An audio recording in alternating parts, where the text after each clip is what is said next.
Our guest today is Tim Sanders. He's the author of the New York Times bestseller, Love is the Killer App, and one of the most sought-after leadership keynote speakers today.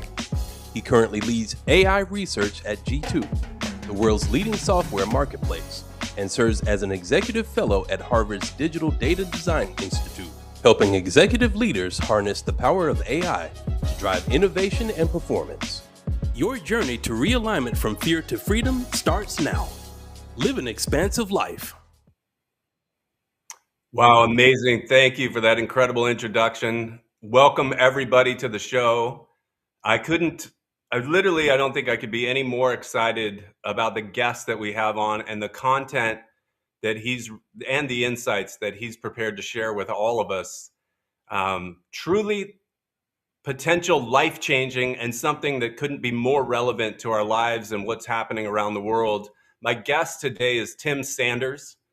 Tim is a friend of mine. I was trying to do the math. I believe, Tim, it's been 27, 28 years since we first met back in Dallas. And we met just as his book, Love is the Killer App, was coming out. I found my signed copy in my library as I was doing research. I heard of Tim.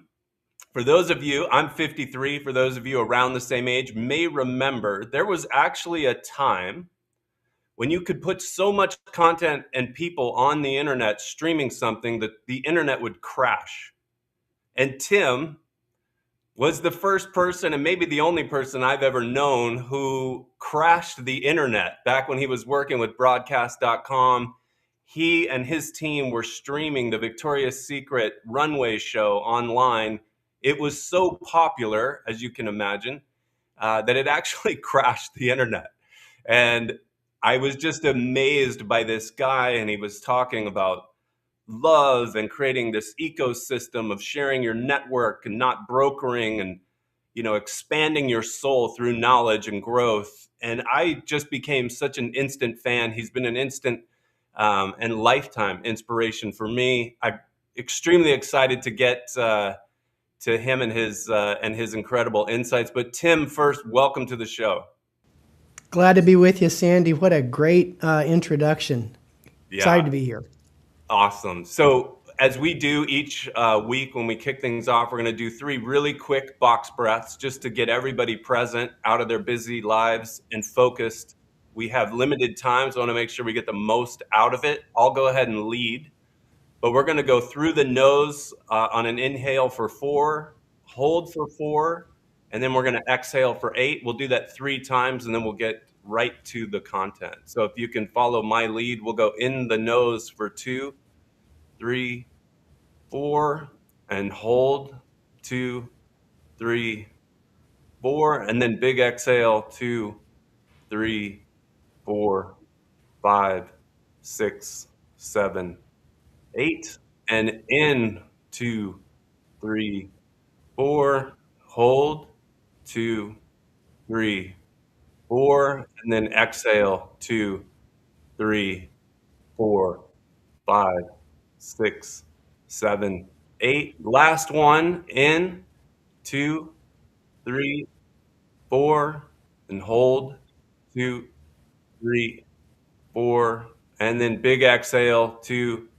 3, 4, 5, 6, 7, 8. And we have arrived.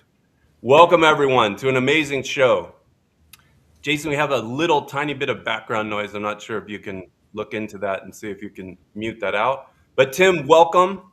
We're so excited. I have so much that I could talk to you about the past, but I'm really excited to talk to you about what you're doing now at G2, what you've been doing. I've been following your journey as you've taken this deep dive into AI and the work that you're now doing with companies to create what I would call, and you can explain it better than I can, but how to create these ecosystems where tasks and potentially through the use of agents, you can make your life truly more expansive, free yourself up, but create these incredible company ecosystems to get more work done and create more value and more, return. So with that, can you fill in any gaps that I may have missed in the intro that you think is important for our guests to know about you, and then tell us a little bit about the work that you've been doing? I feel like you've provided the audience a good background on me. I really started to develop a curiosity and interest in artificial intelligence around 2016. 2016, a really important event happened around March Madness in Korea. It's not the same March Madness that happens here in the US with basketball. It was March Madness for the game Go.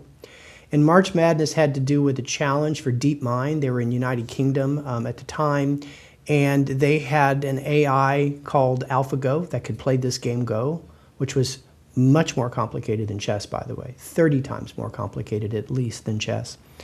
And Lee Sedol was the top-rated Go player in the world, the Tiger Woods of Go. He was a 9-dan champion. AlphaGo had had some previous competitions against lower-tier players. No one in the world thought that Lee Sedol would lose one game out of the 5-game match. DeepMind put up hundreds of thousands of dollars for the challenge. It was very fascinating. Most people in the data science community felt like it was at least 5 years away, maybe 10 years away, until AlphaGo would solve something as complicated as Go, especially with the grand champion. Move 37 was a move that perplexed Lee Sedol so much he had to go outside, have a cigarette, contemplate the meaning of life. He ended up losing 4 out of 5 matches that day. It shocked the world. My phone blew up. As you know, I worked at Yahoo. I had a lot of contacts across Asia who were following it, and I knew something was going on. And what I knew was that everything was going to happen ahead of schedule. Now, of course, I kind of saw this before the internet in the 90s. In the early 90s, you could kind of see it bubbling up, and then the Netscape moment happened, and like, okay, the internet's going to be a thing in just a few years. I kind of felt the same way about AI. So by about 2018, I had really centered a lot of my research and thought leadership around this coming artificial intelligence explosion. There's a few books I've read around that time that made a profound impact on my point of view. One was Prediction Machines by Professor Ajay Agrawal and a few other professors at Rotman School of Management. The other book I read in 2019 that just got me going was Competing in the Age of AI by my good friend Dr. Karim Lakhani. Those 2 books are behind me, along with the follow-up, Power and Prediction, from the Rotman School. But those 3 books like really catapulted me into a laser focus on helping organizations and increasingly individuals just like you harness the power of prediction and the falling cost of intelligence to lead a more strategic life. Wow, incredible. I saw you present on that. I had to look up the game Go, and I became equally fascinated by the power of these, large language models, the ability to create these kinds of predictions and perform those kind of tasks. On this show, we talk about, your most expansive life is on the other side of your biggest fears. As AI is approaching, what is your take on, is it something that people should fear? Is it something people should just create awareness about? Or is it something people should really learn how to jump in the game and get over any fear they have about the use of AI?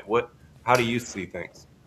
Well, the first thing I want to do is I'm going to put in comments here just for everybody. If you want to watch a fascinating documentary, I'm trying to post something here in comments. Can I do that? It should in the group. All right. Okay, here we go.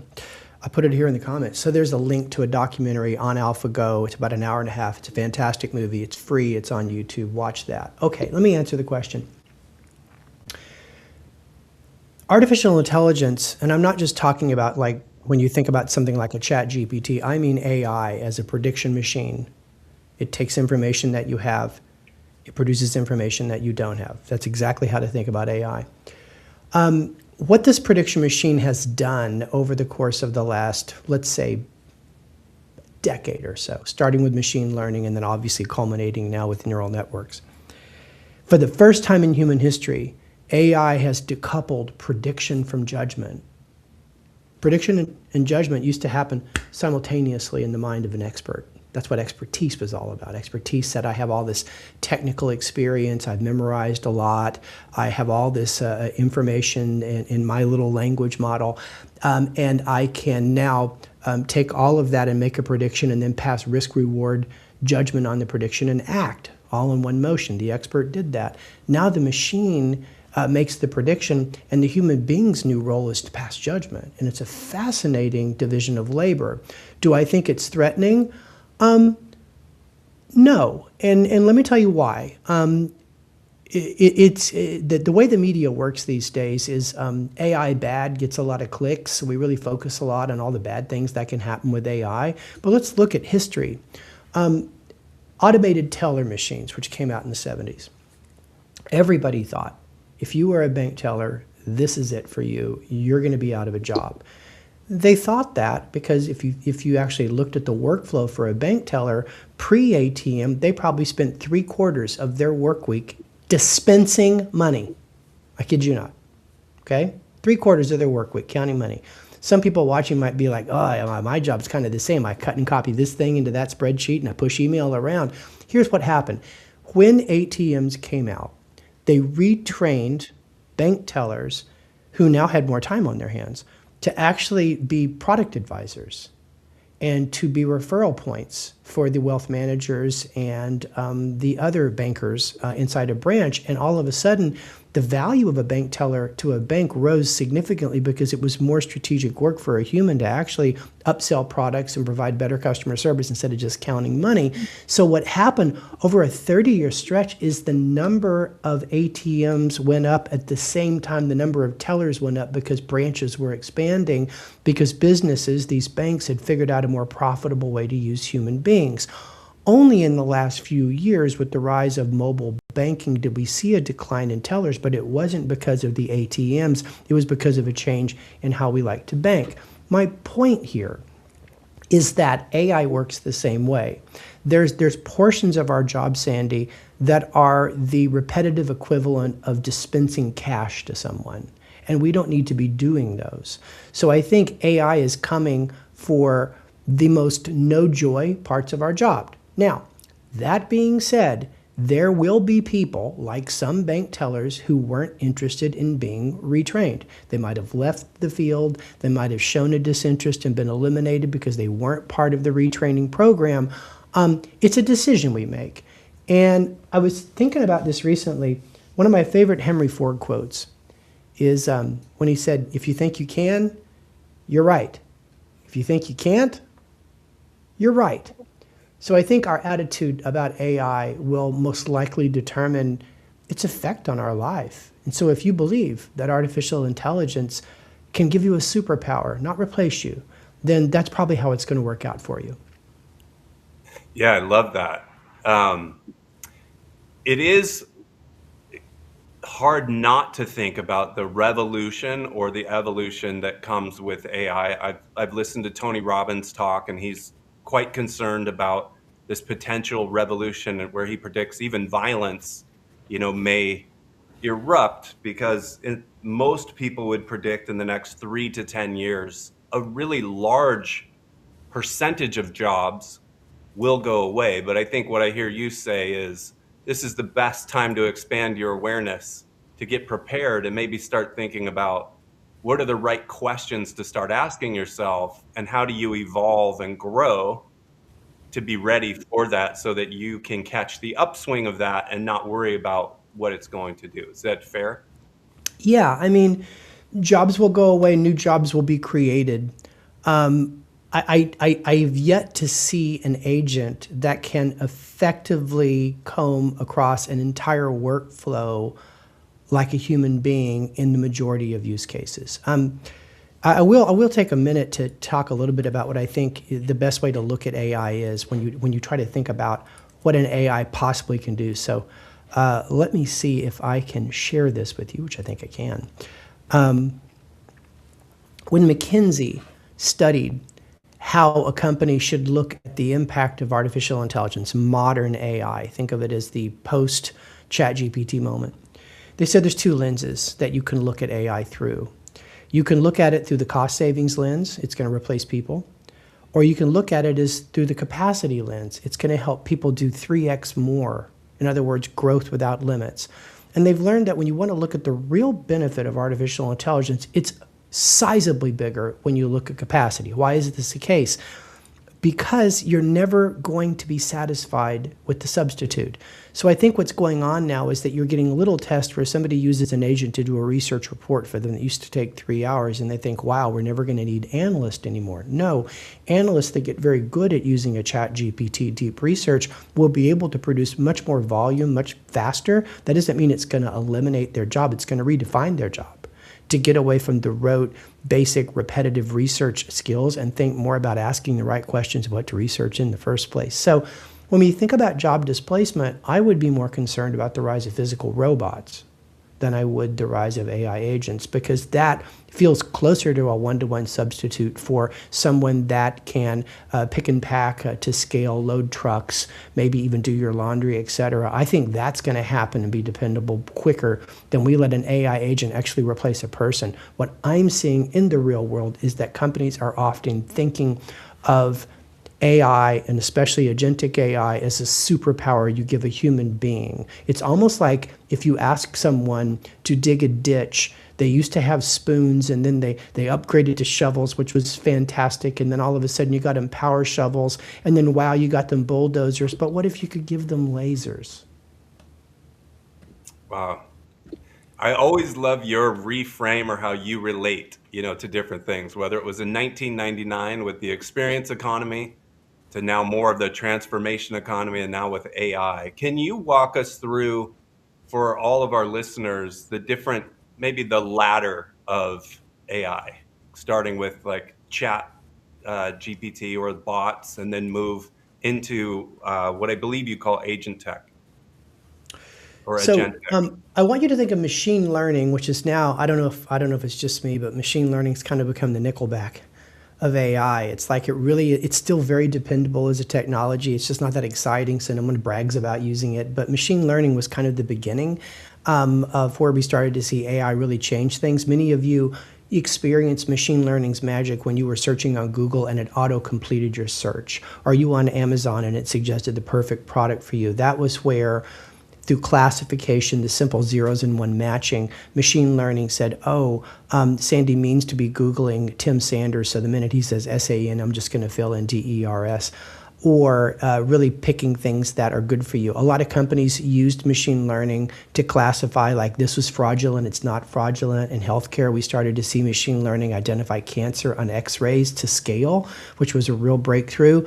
But what happened was, between machine learning and generative AI, researchers, they found out that neural networks had the ability to very dynamically make suggestions and powerful predictions even when there wasn't a fixed set of rules. Like machine learning required rules. You had to train the machine on many situations of these are fraudulent transactions, these aren't fraudulent transactions.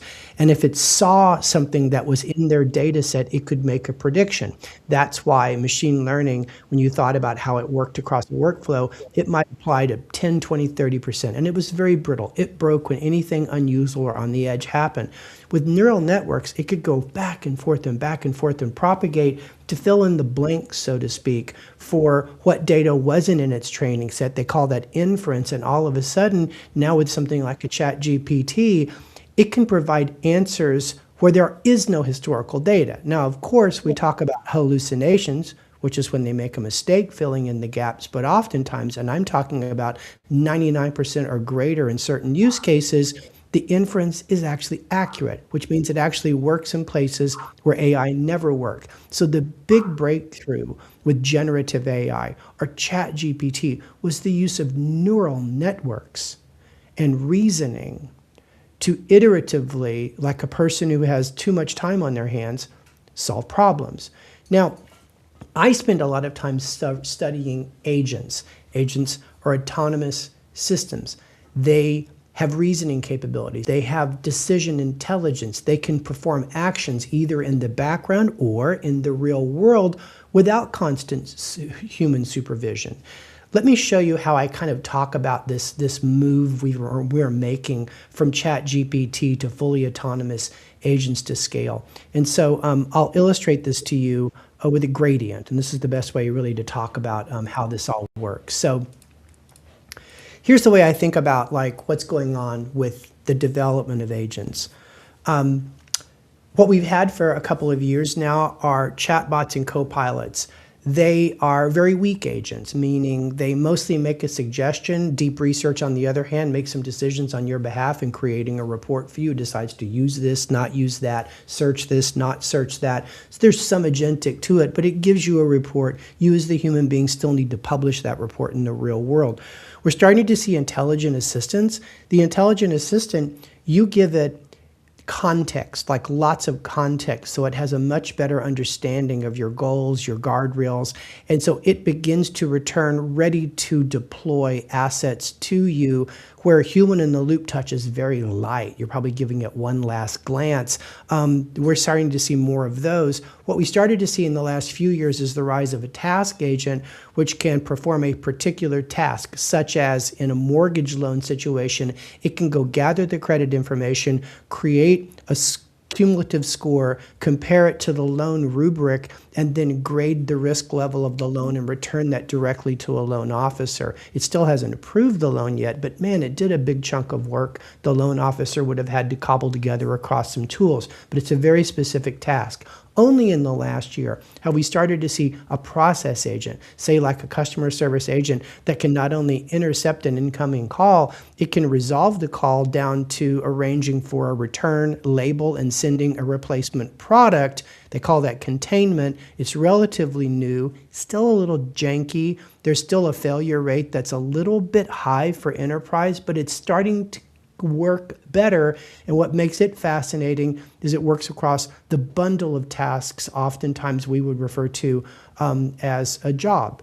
And I think that's what people become concerned about. But what really is interesting is in a few years from now, and I mean just a few years, there will be entire systems of agents. A system of agent is a hierarchy of agents. Think of them all swarming together to satisfy a goal that a human being has clearly expressed and provided adequate context about. These system of agents will allow certain companies to have hundreds and hundreds of thousands of digital employees achieving hundreds of millions of dollars of revenue with just a small group of human beings. Now, that small group of human beings will have much greater economic opportunity. They will own much more equity, and they will have much more agency to compete in vibrant markets. But in that situation, this system of agents, the human is often informed, and there will be very little human in the loop, mostly in terms of judgment, taste, that type of thing.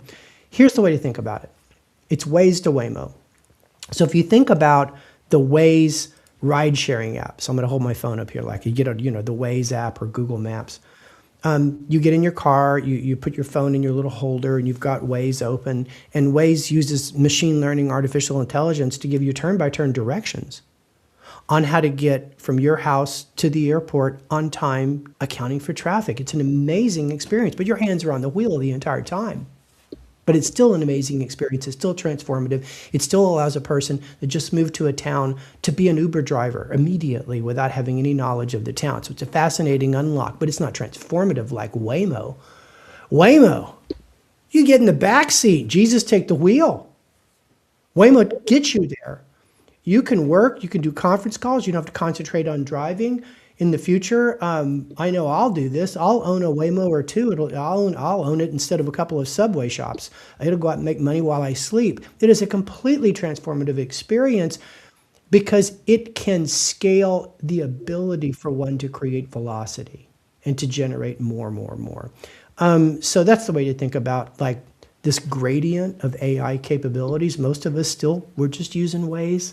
We're using chatbots. They're making suggestions. We're editing their suggestions, but it's still saving us 30-ish% of time. But at the point that we can employ an agent to do something. Like, for example, Sandy, you might employ an agent to take this show and distribute it and make sure that everyone in your network has been adequately alerted, and make sure and take all the comments of the show and use language analysis, strategically route them to you where you might want to be doing one-on-one follow-ups. If you had an agent like that, you could 3x what you do with this show. So I think the real opportunity here is for people to leverage AI in the future to go from 30% better to 3 times better. And I think that's going to be a game changer. Absolutely. Yeah, I mean, it's really easy to get really excited about the possibilities. I'd love to get into a little towards the end of the show how solopreneurs, entrepreneurs might think about integrating some of this, where to start. But could you, before we get there, could you share with us some of the work that you're doing with some of the largest companies? You don't have to go into any specific details, but the process that you go through in helping these companies, identify the problem that they're trying to solve, how to incorporate different AI agents, and how to help them evolve from where they're at today to this point they want to be at in the future. I think the best way to utilize artificial intelligence is to start with business problems and bottlenecks and work backwards. You don't start with an AI that you love and then go find a proof of concept for it. That's the wrong way to do it. You'll spend too much time running trials and proof of concepts. You'll get exhausted. You really want connect with something that completely changes, the fabric of your lives. What I prefer to do is when I talk to companies, I say, let's take a look at some of the bottlenecks that are preventing you from reaching your growth plans. Let's understand what are the things you can't seem to do to scale. What are the things that always seem to be running late? And if you start there, then you begin to ask yourself the question, what is the AI opportunity here? Is the AI opportunity merely to be suggestive and to do pattern matching to help me either optimize or personalize my efforts? Is the AI opportunity one where there can be partial or full automation of certain tasks? Or is the AI opportunity to take an entire task set or a process off my plate end to end?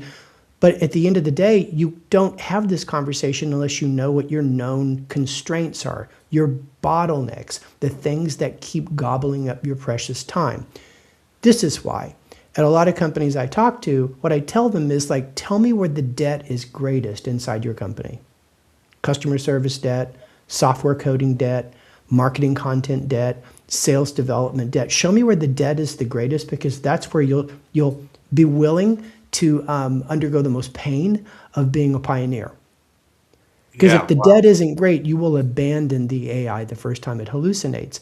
If your team's walking in every day and they've got customer service debt, these 3 customer service people, they've got customer service debt of 200 password resets a day, and an agent could actually be doing all the password resets, which are to me, very simple and straightforward. Why wouldn't you use an agent to free your 3 team members up to work on more sophisticated and real human problems like using your product to grow their business? So that's a good example of like the paradigm you should use. I travel around the world talking to companies about that. I have to say, over the last few months at G2, most of my interaction with companies has been around the rise of answer engines, meaning people using ChatGPT instead of Google to do research, especially when they're trying to buy something. Because G2 is in the business of connecting software buyers and sellers. So if B2B software buyers are no longer starting their journey on Google and they're instead starting on ChatGPT, that is a profound shift in marketing strategy, because what it takes to show up in a Google search versus what it takes to show up in the return for a ChatGPT prompt are 2 different formulas. They call this concept answer engine optimization. I spent a lot of time on this. I've been doing a lot of research on this. We did a survey in April that revealed that over 1 out of 4 software buyers now start research on a chatbot like ChatGPT instead of visiting Google. And then we did the survey again, Sandy, at the end of August. The number jumped to 50%, half. And out of that group, a vast majority are just one-shotting their software shortlist. Give me the best 3 CRMs for a hospital that work well on iPads as an endpoint, and they get back 3 recommendations. I work a lot with brands now about how to reconfigure their marketing and content strategies to show up in that large language model first moment of discovery, which again is incredibly different than what it takes to show up in traditional search engine optimization. So I've been spending a lot of time on thinking about that, because for those of you watching, that's probably one of the ways you've been using ChatGPT or Gemini or Perplexity, is you're using it to avoid that wall of blue links on Google where their business model has just made it a huge waste of your time, to where now you can get, if you're a good prompter, or even better, if you know how to meta prompt, you can go get what used to take 2 hours of research done in 2 minutes, no joke. I think that's a fascinating example, but it has massive implications to people trying to sell things. Yeah. I'm just, what's coming up for me is, as I've studied transformation, whether it's been like through kind of Eastern medicine, or it's been in the Western world around business, it seems that one of the steps that people forget about creating transformation is creating the space to expand into. So the idea that you bring up about creating capacity through AI, that now gives you the space now that you have from the human side to now expand into that, to create the That's right. growth and the transformation. That sounds, That's right. it's almost like this is helping to signal that, or create that we as humans are oftentimes reluctant to create on our own, which is just the space, right? Whether it's the Yeah. way you're thinking and getting rid of bad thoughts, getting rid of feelings that no longer serve you, and channeling those into the actions that'll actually create the most value. That's always been, from a human standpoint, like our biggest obstacle or our own biggest constraint. Do you have any thoughts on that? Yeah, absolutely. So I think there's a lot of value in considering the space, getting more time so you can do things more strategically. However, I find that oftentimes we waste that space. We can come back to this. It's called Parkinson's Law. It's a concept I've been thinking a lot about. Let me give you another way to think about it. What I also get excited about is the idea that what AI can do for you is it can give you a real sense of agency. What I mean is it's going to give you the power to do things that you never could have done on your own before, because maybe you might have lacked skill, maybe you lacked a resource. So I'll give you one example. When we think a lot about using new technology, for example, we might think about, like, I bought a new gizmo and I'm trying to learn how to use it, and I'm trying to go through the manual, I'm trying to go through Reddit, I get frustrated, Sandy, I call you, I know you have the gizmo, tell me how to use the gizmo. Now with ChatGPT, I never have to call you, Sandy, because I can get ChatGPT to spend all that time reading all the Reddit boards, reading all the manuals, and coming back and just giving me step-by-step directions to do the thing. And so now I find that I've become much more self-sufficient in places where I had to lean on other people a lot to get answers because it was just so much time.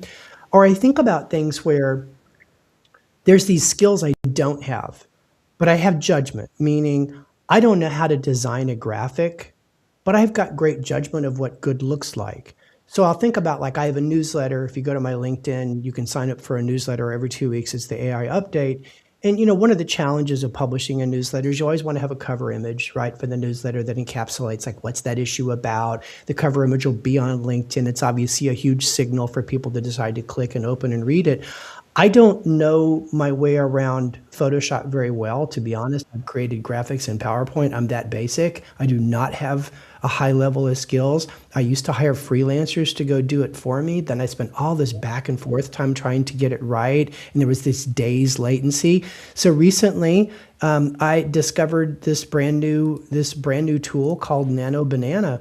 And so Nano Banana is Gemini's image generation tool. And so I spent about 5 minutes really thinking through a prompt. And then I cut and pasted the entire newsletter edition into that.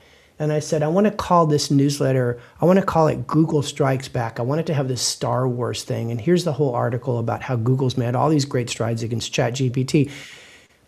Look at what it returned for me. And this is what I ended up publishing. Okay? So I, all by myself, make this. That's that's agency. Okay. So it's not even that I got more time back.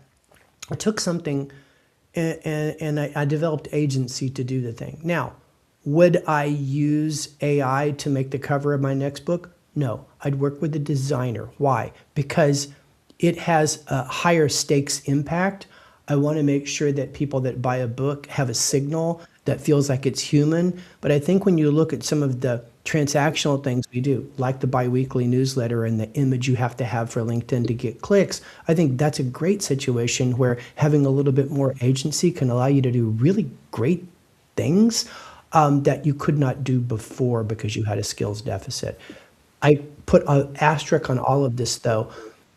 I've I've made it my business for like 30 or 40 years to discern the difference between a good image and a cheesy image, right? So I think a lot about taste. I thought about it as a musician. I thought about it as a marketer. I thought about it as an author of a bunch of books. So I spend a lot of my time discerning like this is good taste, this isn't good taste. I call it the Rick Rubin, skill set. So I have that. So then I can use something like Nano Banana and discern between a cheesy image I shouldn't produce because it looks like AI slop and an image like what I showed you that's got nice sophistication. And by the way, I was a little iterative on it. When it first returned it to me, the image, I asked for a few changes so that it would line up and look a little bit more natural. So that's just an example. I'll give you one more example here.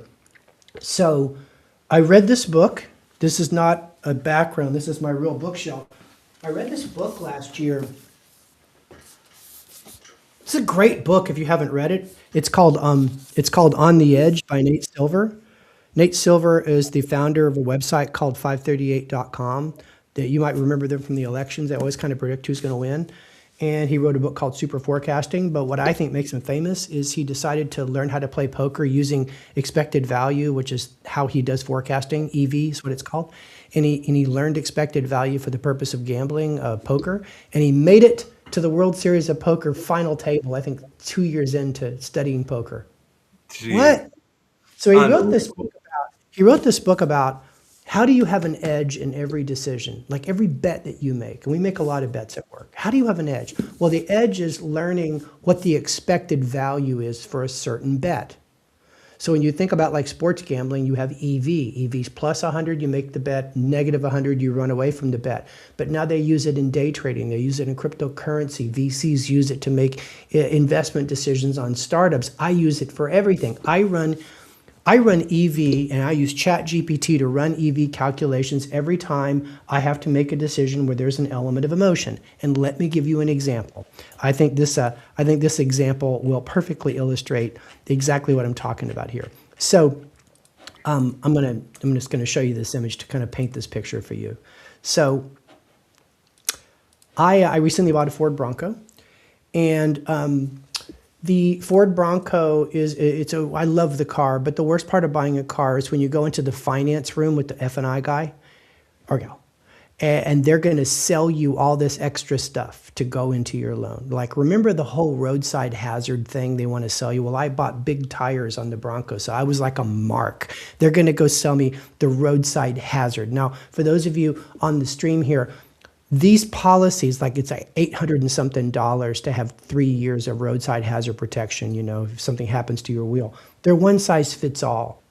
And so what I was able to do was I was able to harness ChatGPT to analyze what my mileage was every year, what my driving radius was, what my history was as a driver, and then run expected value by figuring out the likelihood of a claim, the size of the claim, and then coming up with a hard dollars and cents that the net expected value of a 3-year tire protection policy for me, only driving a few thousand miles a year, literally, is only 127. Which means that I would lose $721.30 if I bought that. Now, traditionally speaking, these salespeople, these F&I folks, they're preying on your emotions and you're buying peace of mind. If I drove 100,000 miles a year and I drove cross country and I used it as a construction person, the EV probably would have suggested I buy the roadside hazard. So in this situation, Chat, and this is the first time I used Chat GPT for EV, and now I use it for everything because it will ask you, well, you need to give me data on these variables so I can run calculations. So now I'm just getting to this point. I have self-sufficiency in never making a decision that's overwhelmed by my emotions and being much more informed as to the risk reward of every bet that I make, everything I spend money on. I'm starting to even think about using expected value to measure when a manager says I need to add an extra person in the marketing group that does this function. I'll run EV on what it means to add that person over the next year instead of us having some rule of thumb about when we add people, and it can help us avoid layoffs 5 years from now. Because of the EB's positive, I'll probably keep those people when times get tough. So anyway, there's just a bunch of ways that AI can make you have more agency where you didn't have agency before. Yeah. I've heard you refer to it as we're entering the age of the Rick Rubin economy. Yeah. Yeah, that's awesome. Yeah, you think about it, like Rick Rubin's a fascinating character. Like first of all, let's talk about what he's done. 9 Grammy Awards, 25 platinum records, some of the most endearing records, Beastie Boys, Tom Petty, Johnny Cash's last album, Red Hot Chili Peppers. I mean, the guy's like famously successful, except what most of you don't know is he didn't come up through the traditional prediction, caste system of being a musician for a long time and working in studios and starting as an audio engineer and eventually becoming a producer and then becoming a record producer. No, he founded Def Jam when he was in college in his dorm room. He spent a lot of time figuring out his discernment of what songs sounded like and whether they were probably going to work on the radio or not work on the radio or fit within this niche or not. So he developed a profound set of taste. He also developed conviction, meaning he was very bold about what his taste was, and he demanded the things he thought were right. And that, to quote him, has been very fruitful for a lot of artists. That's the skill. That's one of the skill sets of the future. I was thinking about this morning, Sandy, when I think about what are these super skills for humans in the future? Like, let's go at 10 years from now. 10 years from now, we look at someone and say, most valuable person at my company. What are the 3 skill sets that person has, assuming we've reached this age of agents? Skill set number 1, the skill set of expression. They know how to correctly formulate and express goals and provide rich context. Much like a good teacher or a parent, that's what they've always been great at doing. Give the student goals, the right curriculum, and then provide them the right context so that they can make their own decisions. So that's the first thing. They're going to have expression. The second thing that a person's going to have as a super skill in the future is a sense of discernment. I want you to think about Malcolm Gladwell's book, Blink. He talked about the idea that there's some people that can just look at a painting and know it's fake. Now think about that. That's where we are with AI now. Some people are just better than others. I've started, the more you do it, the better you get. Like Reid Hoffman, co-founder of LinkedIn, that's why he said 10,000 prompts is the new 10,000 hours. Because the more you do it, the better your discernment muscle gets, where you can look at a thing and go, that's slop. That needs to be redone. That's not right. There's something wrong here. That image isn't correct. So discernment becomes this way of you differentiating between good and bad work, because I don't care if you use AI, you still need to be responsible for your work, right? So that's the second super skill. But the ultimate super skill is a sense of judgment. And judgment is your sophisticated view of what works, what fits, what is appropriate, and what will in the real world work and return. So I think that judgment is where the Rick Rubin economy slants. And I was having a discussion with a friend of mine who 2 of his daughters had gone to college and one got a graduate degree, and she felt like she lost a year of earning by getting that graduate degree because there was just belief that college has no value. And my point of view on it, Sandy, was like, well, if you looked at college as a memorization, process, like poke and puke, like you memorize a bunch of things. Well, yeah, it's very threatening, but I don't. I went to college. You went to college. College was an experience where we did and turned in work, and we were given feedback on our work, and that is how you get judgment. So I tell people all the time, like, if you want to sharpen your Rick Rubin brain, do more work and put it out there for feedback. That's what Rick did. He founded a record company. He put out Public Enemy's record. He put out a bunch of records, and a lot of them failed, and he learned. and he developed judgment. So anyway, that's my long explanation here. Focus on those 3 super skills, and you will always be the pilot, not the passenger, when it comes to artificial intelligence. Yeah, that's so amazing. What comes up for me as you're talking about that, I spent like 2 years going very deep studying Einstein's life. And the things that really jumped out at me as I kind of stepped back and zoomed out on his life, he's probably, maybe take Jesus Christ and Buddha out of the equation, he's probably the best branded individual in recent history. We all know him as a genius. Like, even scientists who can't agree on anything agree that, like, he was a genius. But from a marketing standpoint, he wasn't putting out a bunch of refrigerator art and just throwing a bunch of stuff, out there. In fact, he would take 2 and 3 months to figure out what were the right words to create a 1 or 2 sentence response in a letter rather than firing off 100 emails. I just remember being in awe of the amount of care, attention to detail, and discernment he would use, and how he would respond to something, and how he would carefully navigate his life with real passionate curiosity for what he really thought was important. And he wouldn't put Yeah. anything out there until he got to the place where he thought, man, this is significant.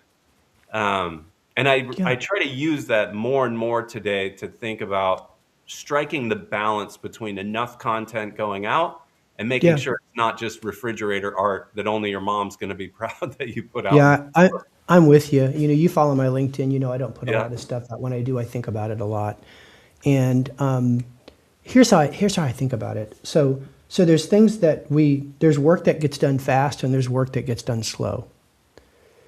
And the work that gets done slow is the work where the stakes are higher and there's more humans on the other side. Well, right? So it's not that it's the relational work that we're doing, not the transactional work. So I've been doing a bunch of research now about how ChatGPT spends less compute when it's thinking of an answer if you're a free ChatGPT user versus if you're a paid user, $20 a month, $200 user pro account. And the thesis is that I want to go do the research to get to the bottom of this, because if it's true, then marketers need to figure out what kind of AI are people using, because if they're using free, they're not getting a lot of compute, which means you have to make things stupid easy for AI to find you. And if they're using $200 Pro, the AI is going to work a lot harder for you, and you can be more sophisticated and publish PDFs and other things like that. I could spend hours and hours and hours doing that research, going down the Google hole, taking my Harvard key and going through the stacks. Now I just turn an agent loose on it. In about 20 minutes, while it works on the side, it comes back and says, like, here's a comprehensive brief. And then I run a fact-checking agent to make sure that it's not hallucinated, and I'm ready to go. And I saved a bunch of time because I've got a speech at our company kickoff on collaboration coming up in a few weeks. And it's 400 of the dearest people in my life. It's a high context situation. It's a high leverage moment for me to have an influence on the company culture. That's going to get done slow. So you can't see it here, but I've got like all these like index cards where I've written down theme words around teamwork, collaboration, problem solving. They're all like in different orders, and I keep moving them around. I take a picture. I think about it. I think about it when I'm in the shower. I'm going to work so slow on even just getting the 5 major subtopics for my talk before I ever do anything else, to make sure it's right, because the stakes are high. It's relational. There's a lot of humans on the other side. But I'm going to do a lot of other things fast in the meantime, so I have time to do that thing, right? So one of my favorite my favorite things I heard about Albert Einstein was like, the concept, like when he was working and he would have his feet up on his desk, no one would ever bother to say he was being lazy or wasting time. They knew he was thinking, and they knew how important that was to him. So I get your point. So I think for us, we need more time to do the slow things, and I think that's a great opportunity of like, okay, then what do we provision to AI? Because the one thing I'm not going to do is say, hey, AI, help me write my collaboration speech. No, it's just too damn important for that. Right. Yeah, I love that. That's a great way to frame that up and keep discipline around those things that really matter, high touch, high value, take it slow. But we have a lot of things to get done, and we can't do that with everything. So really quick, I would love if you could we have a lot of solopreneurs, entrepreneurs that tune in, to the show, Yeah. different than a very large organization.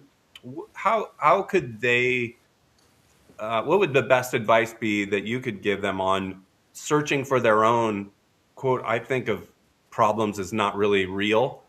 We have the kind of the illusion of problems, but constraints are real.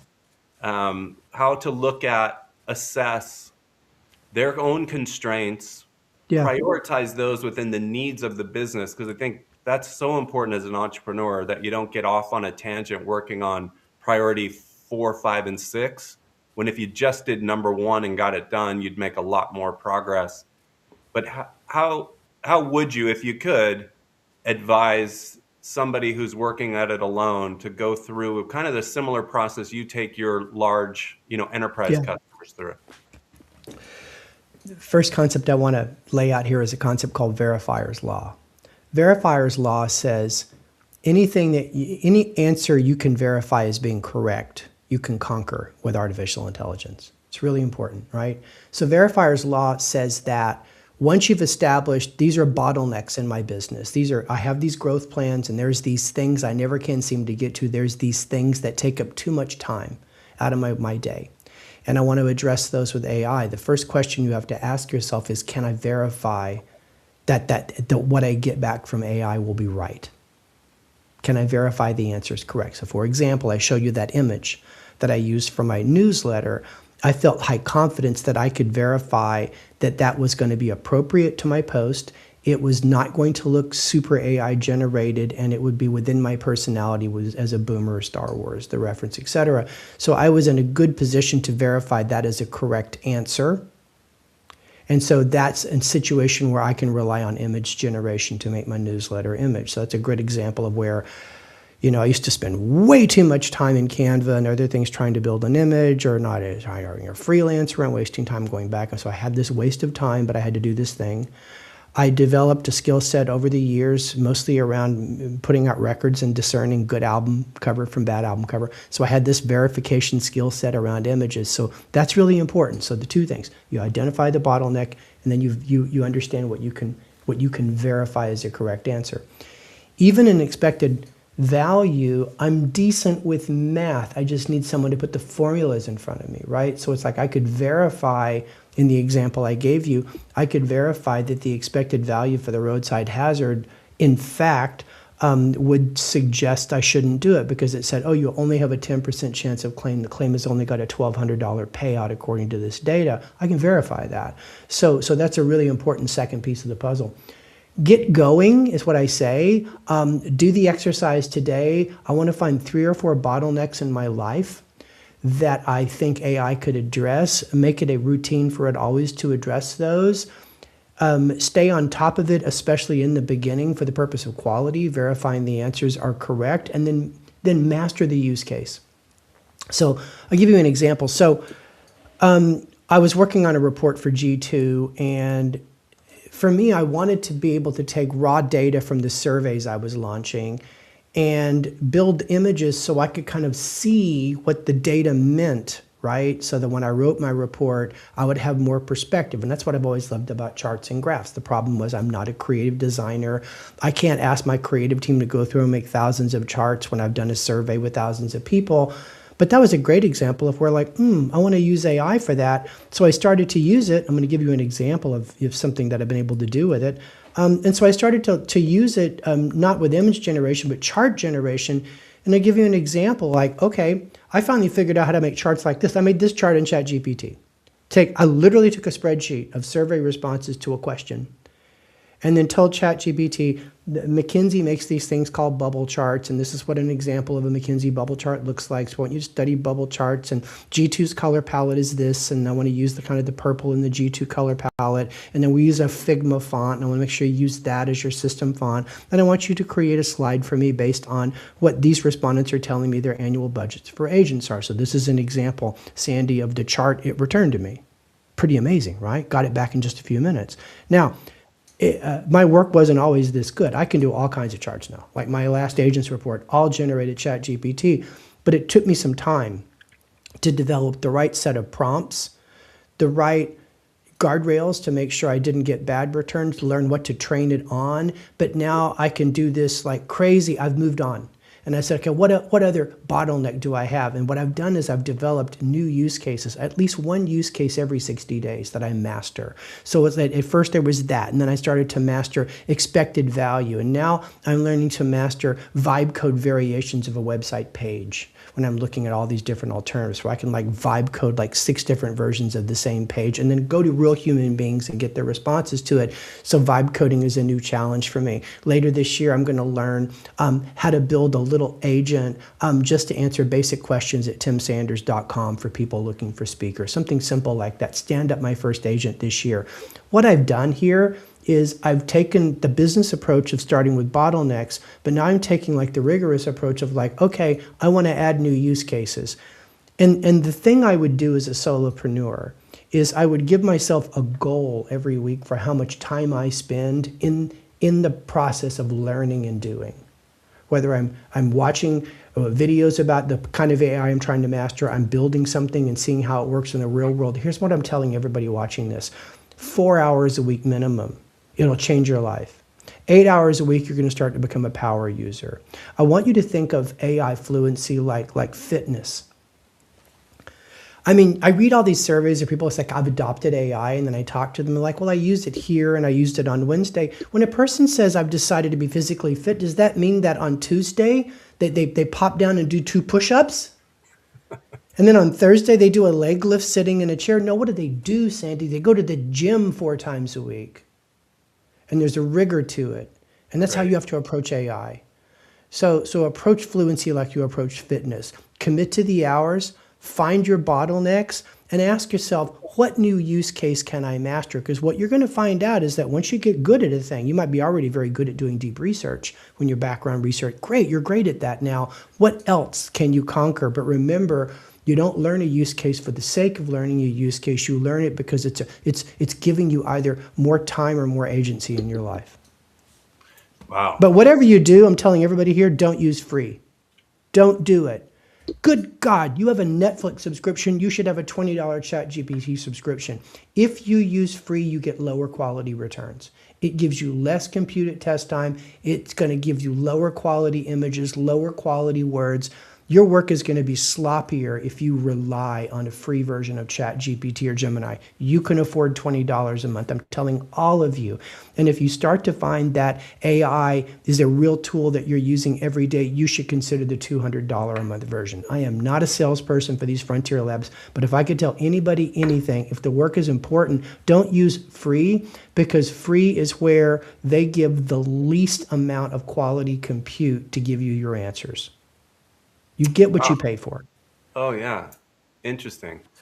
What about if someone was interested in, like, I've started to map out for my own business, like, where to build in agents. And it's always kind of this sort of unknown. You're starting to build something you don't know that much about, and you're not quite sure where to go. Yeah.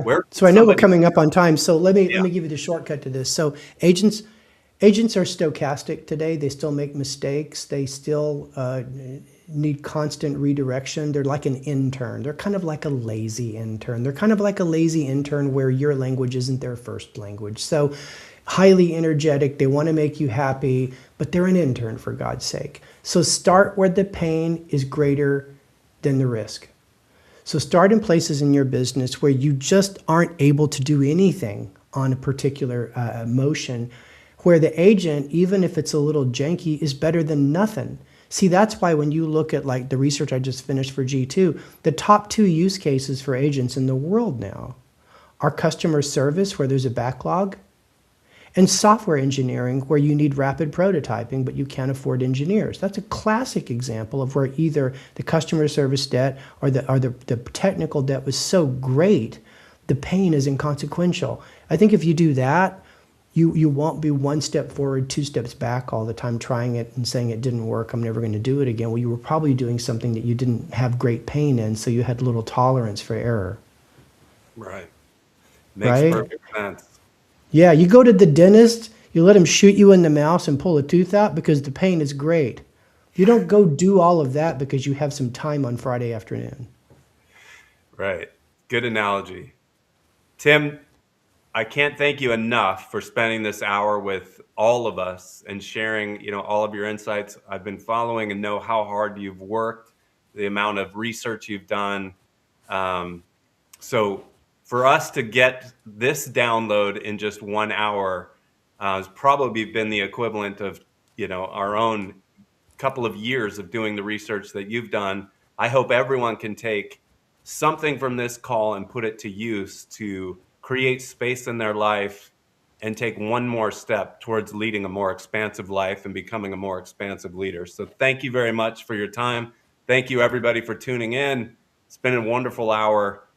So grateful for your time, Tim. My pleasure. Thank you, Sandy. Yeah, go ahead. Yeah, one more time. The Love is the Killer app. You can find it on Amazon. In the back, he's got his top 10 books that every love cat should read. And I, going back through this last night, remembered the incredible journey I took with Leo Buscaglia, who you turned me on to. And it was just really fun to go back through everything, like the experience economy. I just finished up working with Joe Pine on his transformation economy book through his Substack. But I wouldn't have known Joe if it wasn't for you. So you've been an incredible influence to me, and I appreciate you and appreciate all the work you've done and certainly appreciate the time that you've given us. Absolutely, man. It's been my pleasure. All right. Thanks, Tim. Thank you, everybody. Have a great week. Thanks for watching an Expansive Life Conversation. Don't forget to like, comment, and subscribe. See you next week.